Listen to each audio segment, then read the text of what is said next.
Hi guys, and welcome to Btekt. I'm in central London for the UK launch of the Galaxy Note 9. And finally, after all the rumours and speculation, here it is. Samsung's most advanced handset to date. Visually, the Note 9 hasn't really changed much from last year's Note 8, but then nothing needed to change if you ask me. It comes in midnight black and lavender purple, which will both have matching S Pens, while the ocean blue version will have a yellow S Pen, which is definitely the one I'd go for. It's a little shorter, but it's a fraction wider and thicker than the 8. The only real noticeable change in the dimensions being the width, gaining about 2mm, but you don't really notice the difference with how it feels in the hand. The Super AMOLED display is a little bit larger than last year's at 6.4 inches and has got to be the best screen on any smartphone right now. Still with Quad HD Plus resolution, although the pixel density is down a tiny little bit from 521 ppi to 516, which I would bet ties up exactly with the increase in screen size. That screen is a thing of beauty. The bezels have decreased a little bit and are ever so slightly asymmetrical. It's very subtle, but I love how the screen is framed. The phone retains a headphone jack as well as the IP68 water and dust resistance rating, and now has louder stereo speakers tuned by AKG. The only other visual changes are on the back, with a much better placement of the fingerprint scanner and this array of cameras and sensors. Before we go on, I need to give a shout to our sponsors Direct Mobiles. They have 23 years of award-winning customer service. Check out their deals at directmobiles.co.uk. We've got Samsung's improved dual aperture camera system. The wide angle has what they call super speed dual pixel autofocus and has that switchable aperture from f1.5 for low light to f2.6, which sharpens up the image when working with much more light, like on a sunny day. The second has a 2x optical zoom and a fixed 2.4 aperture. They both have optical image stabilization, and as far as I can tell, they take stunning pictures, just as you'd expect. Samsung are calling it the intelligent camera. The camera can now recognize different scenes such as various landscapes or food, and then adjust the color settings to give you a better shot, similar to Huawei's AI-powered cameras that you find in the P20 series. But it takes those AI-like features a bit further and can assist you with getting a good shot by letting you know with these little pop-ups if somebody blinked or if there's something distracting in the background. I'm looking forward to testing out this camera and seeing how it stacks up against the current champs. But it's inside the phone where I think they've made the more significant improvements. One of the biggest problems when designing small and powerful devices is how to deal with all the heat that's produced by the chipset. Even larger devices like laptops have this problem. And usually what happens is that the processor gets too hot and then throttles back to a lower speed. With the Note 9, Samsung have designed a carbon fiber water cooling system that should hopefully keep the system cool for those long sessions of Fortnite that people will undoubtedly be playing on this thing.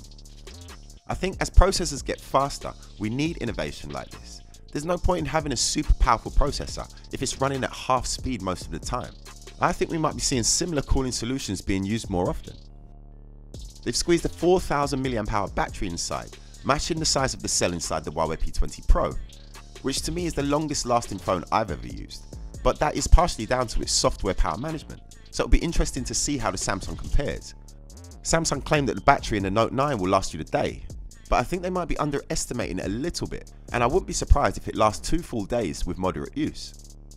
Powering the Note 9 is Samsung's Exynos 9810 chipset. The base version has 6GB of RAM and carries 128GB of flash storage and will cost you £899. There's another more powerful model that carries 8GB of RAM and 512GB of flash storage. This one will relieve your bank account of £1,099. Wow. But that's 8GB and half a terabyte in your pocket. But what's more is that these handsets will support Samsung's upcoming 512GB SD card, meaning that the 8GB variant can hold up to 1TB of data. This is literally desktop performance in your pocket. It supports download speeds of 1.2GB per second, and Btekt is now fully integrated into the device, so you don't need any other equipment other than a special HDMI cable to now connect the Note 9 to a monitor and literally use it as a desktop PC, whilst using the phone screen as a trackpad and as a keyboard when needed. The Note 9 is running on Android Oreo 8.1 with Samsung's UI skin overlaid. And there's not much changed here, but again, if it ain't broke. But what fans of the Note series really love about it is the S Pen, and now it's way more than just a stylus. It now has its own super fast charging battery and uses Bluetooth Low Energy to allow you to remotely control the phone. By default, it controls the camera app, long press to open the app, double click to switch between front and rear cameras, and a single click to take a picture.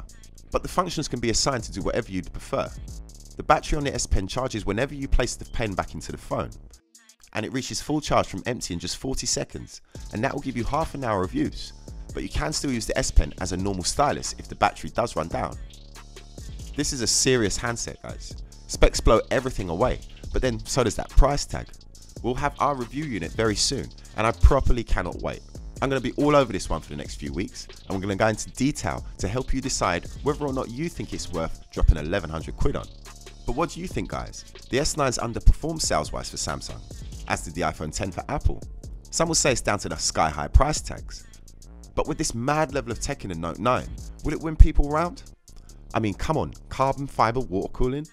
This phone has officially blurred the lines between smartphones and PCs.